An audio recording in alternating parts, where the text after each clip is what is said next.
आज की इस भाग दौड़ भरी जिंदगी में हर व्यक्ति एक बेहतर जिंदगी की रेस में भाग रहा है, लेकिन उनमें से सिर्फ कुछ ही लोग अपने लक्ष्यों को हासिल कर पाते हैं, जबकि ज्यादातर लोग अपने लक्ष्य तक कभी पहुंच नहीं पाते। हम जब भी अपने लक्ष्य की ओर अपना कदम बढ़ाते हैं तो हमारे मन में तरह तरह के विचार उठने लगते हैं, जैसे मैं इसे हासिल कर भी पाऊंगा या नहीं, अरे इसमें तो बहुत समय लगेगा, लेकिन मेरे पास तो इतना समय ही नहीं है, अगर मैं असफल हो गया तो लोग क्या कहेंगे, वगैरह वगैरह। लेकिन इन सब में भी जो सबसे बड़ा डर रहता है वो ये है कि मैं इस काम में सफल हो भी पाऊंगा या नहीं।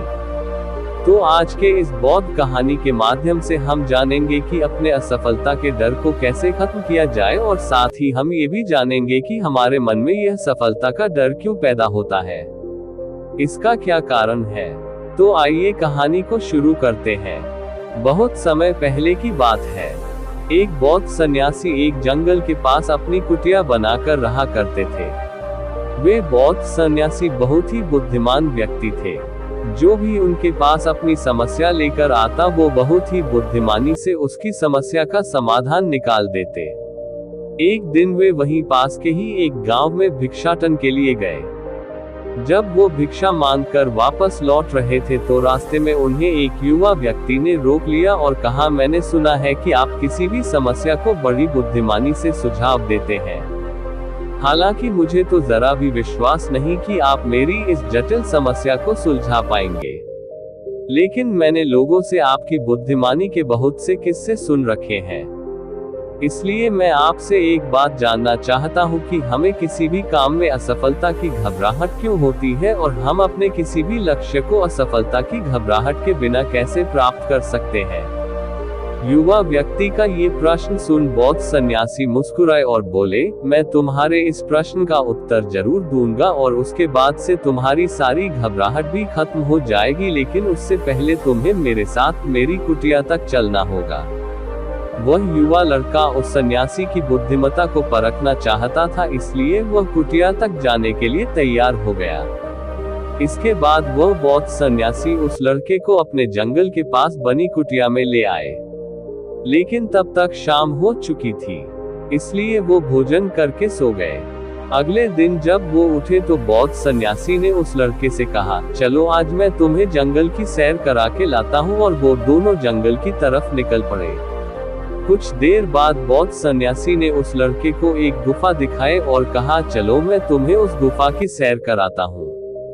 लड़के ने कहा, हाँ चलिए, मेरी भी जंगल की गुफा देखने की काफी दिनों से इच्छा थी। इसके बाद वे दोनों गुफा के अंदर चले गए। गुफा के अंदर काफी अंधेरा था, लेकिन थोड़ी देर बाद बौद्ध सन्यासी चुपके से गुफा से बाहर निकल आए और उस गुफा के द्वार को बाहर से बंद कर दिया। उस लड़के ने गुफा के भीतर से बहुत आवाज दी कि मुनिवर कहाँ है, आप कहाँ चले गए, मुझे जवाब क्यों नहीं दे रहे। लेकिन बहुत देर तक कोई जवाब न मिलने के बाद वह घबरा गया और घबरा कर गुफा के द्वार की तरफ भागा। जैसे ही वह गुफा के प्रवेश द्वार पर पहुंचा वो हैरान रह गया कि यह क्या, यहाँ तो किसी ने गुफा के द्वार को बाहर से बंद कर दिया है, अब मैं बाहर कैसे निकालूंगा। अब वह अकेले अकेले उस अंधेरी गुफा में काफी भयभीत और परेशान हो गया। वह सोचने लगा कि कहीं उस सन्यासी ने उसे मारने की योजना तो नहीं बनाई थी। अब वह गुफा में इधर उधर घूमकर बाहर निकालने का रास्ता ढूंढने लगा। वह गुफा में काफी देर तक इधर उधर भटकता रहा, लेकिन उसे बाहर निकालने का कोई रास्ता नहीं मिला। अब उसे जोरों की प्यास और भूख भी लग रही थी, इसलिए वह शांत होकर एक जगह बैठ गया।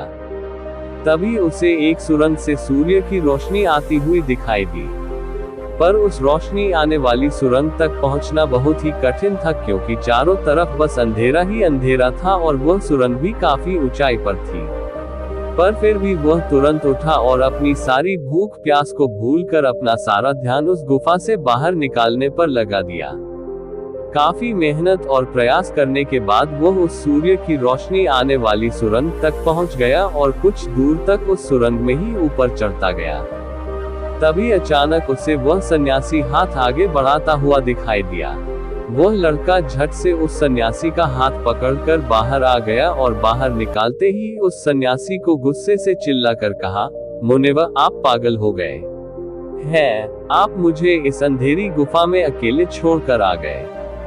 आपको पता है मैं कितना भयभीत हो गया था और मुझे कितनी जोरों की प्यास लगी है। उस सन्यासी ने मुस्कुराते हुए उसे पानी दिया और कहा, अब मेरी बातों को ध्यान से सुनना।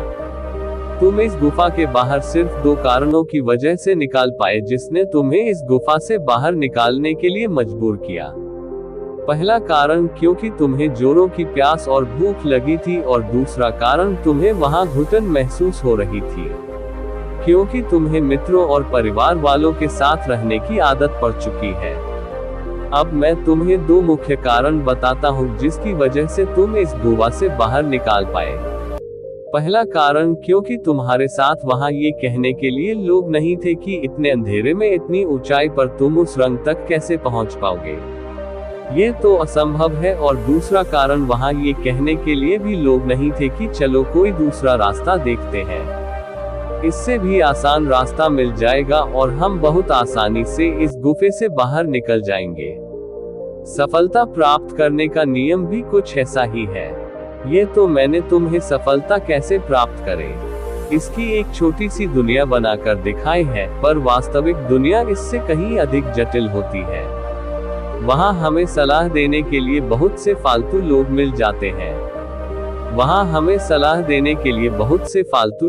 जाते हैं। जो खुद तो कुछ कर नहीं पाए लेकिन हमें ज्ञान देंगे कि ये मत करो, ये बहुत कठिन है, ये तुमसे ना हो पाएगा, इससे अच्छा तो तुम वो काम कर लो, उसमें तुम्हें निश्चित रूप से सफलता मिल जाएगी। और ऐसे ही वो हमारे दिमाग को भटका कर चले जाते हैं और हमें खुद पर संदेह होने लगता है।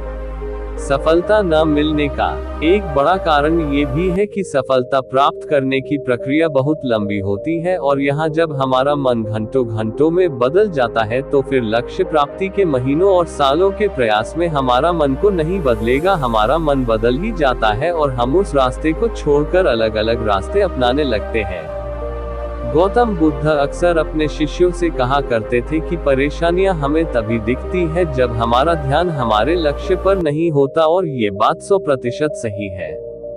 जैसे जब एक तीरंदाज तीर मारने वाला होता है तो वह अपनी एक आंख को बंद कर लेता है और दूसरी आंख से सिर्फ लक्ष्य को देखता है, तब जाकर वह अपने लक्ष्य को भेज पाता है। ठीक इसी प्रकार हमें सफलता का डर तभी लगता है जब हमारा ध्यान अपने लक्ष्य पर न होकर रास्ते पर आने वाली कठिनाइयों पर होता है। तुम भी इस गुफा से बाहर इसलिए निकाल पाए क्योंकि तुम्हें गुफा के अंदर सुरंग से आने वाली रोशनी के अलावा और कुछ दिखाई नहीं पड़ रहा था। अगर उस गुफा के अंदर प्रकाश होता तो तुम वहां के बड़े बड़े गड्ढों और कीड़ों मकोड़ों को देखकर डर जाते और वहीं भटकते रह जाते। इसलिए अपना सारा ध्यान केवल अपने लक्ष्य पर टिकाए रखो और आसपास क्या हो रहा है, लोग क्या बोल रहे हैं, उस पर ध्यान देना बंद कर दो। तुम्हारे मित्र और रिश्तेदार क्या कर रहे हैं, उन्हें सफलता मिली कि नहीं, ये सब देखना बंद कर दो और केवल खुद के काम पर ध्यान दो। फिर देखना कि जब तुम्हारा समय आएगा तो लोग खड़े होकर तुम्हारे लिए तालियां बजाएंगे। और इतना कहकर वो बहुत सन्यासी मौन हो गए। उस युवा लड़के ने कहा, मुनिवा, आपने तो आज मेरी आंखें ही खोल दी। आपकी कही हर एक बात में मुझे बुद्धिमानी नजर आई। आप सच में बहुत बुद्धिमान हैं, इसलिए सभी आपकी बुद्धिमानी का लोहा मानते हैं। मैं आपको वचन देता हूं कि आज से मेरे मन को कभी भी असफलता का भय नहीं सताएगा। मैं अपना पूरा ध्यान सिर्फ अपने काम पर लगाऊंगा और जल्दी ही एक सफल व्यक्ति बनकर दिखाऊंगा। इतना कहकर उस लड़के ने बुद्ध सन्यासी का धन्यवाद किया और वापस अपने गांव चला गया। दोस्तों, आशा है कि आप इस कहानी की सीख को समझ गए होंगे। धन्यवाद।